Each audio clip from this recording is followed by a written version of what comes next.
dans le cadre d'un processus qui aboutira le 7, le 8, le 9 et le 10 juin à la tenue des Assises nationales du Congo pour l'alternance démocratique. Il y a un comité préparatoire dont la plupart des membres sont ici présents,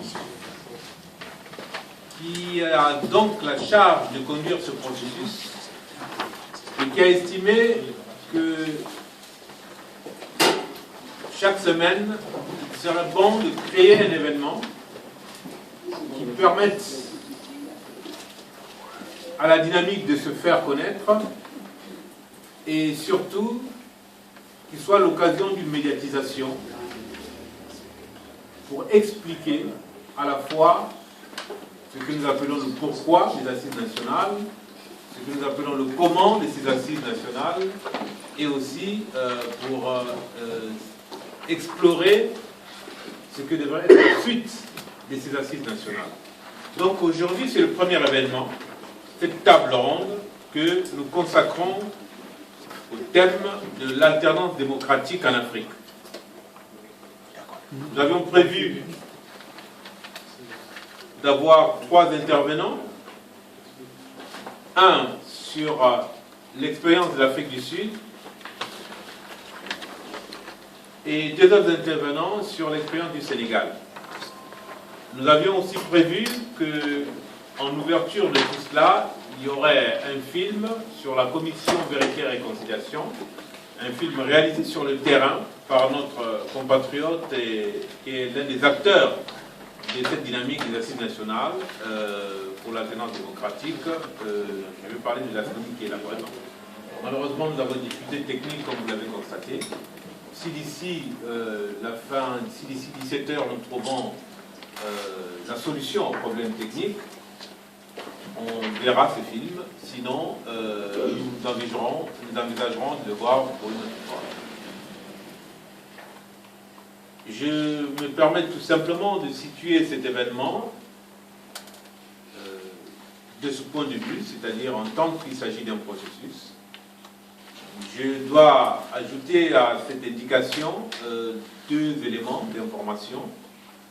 Dans notre processus de préparation des assises nationales, nous tenons à diffuser l'information la plus juste sur ce que nous faisons, puisqu'il s'agit d'enjeux stratégiques et notre action peut être interprétée diversement. Donc, nous nous sommes donné une source où l'on peut puiser notre information. C'est un site internet que nous avons construit et ce site va fonctionner, j'ose dire, à partir de lundi. C'est www.assisesnationalesducongo.com. Donc à partir de lundi, vous pouvez nous appeler l'un d'entre nous quelconque. C'est essentiellement Alexis qui est au fond de la salle. Ce dont va parler Nestor Idadanouré, qui est philosophe de formation, qui est, je crois, moi généralement je m'aventure, mais c'est pourtant la vérité quand je dis que de tous les francophones africains, Nestor est celui qui, en tout cas ici à Paris, connaît le mieux l'Afrique du Sud, parce que je pourrais dire qu'il est né dans le berceau. Comme militant politique, il a commencé jeune étudiant quand je l'ai connu en 83, ça nous rajeunit quand même, non? Enfin, en 83, il était déjà avec les gens de l'ANC, au siège de l'ANC ici.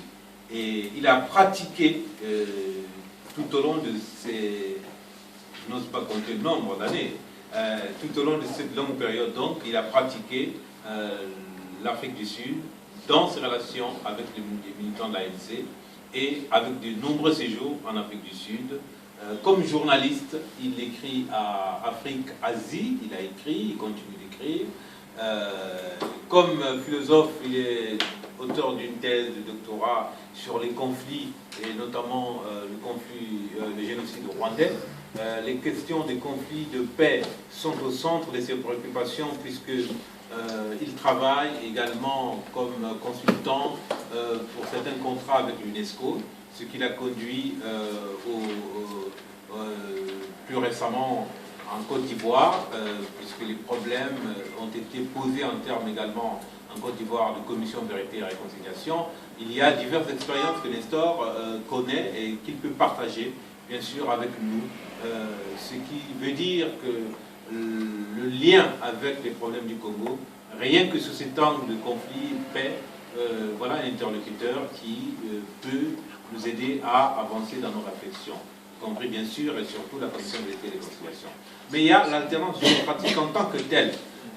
Marie-Albert Polela qui est là, le constitutionnaliste qui est avec nous dans la dynamique de préparation des assises, dans un rôle qu'il a choisi d'être discret, m'a souvent expliqué que non, la notion d'alternance démocratique suppose qu'on passe d'une dictature à un régime démocratique. Et il souligne que la notion englobante, c'est la notion de transition démocratique. Mais effectivement, l'Afrique du Sud a connu les deux.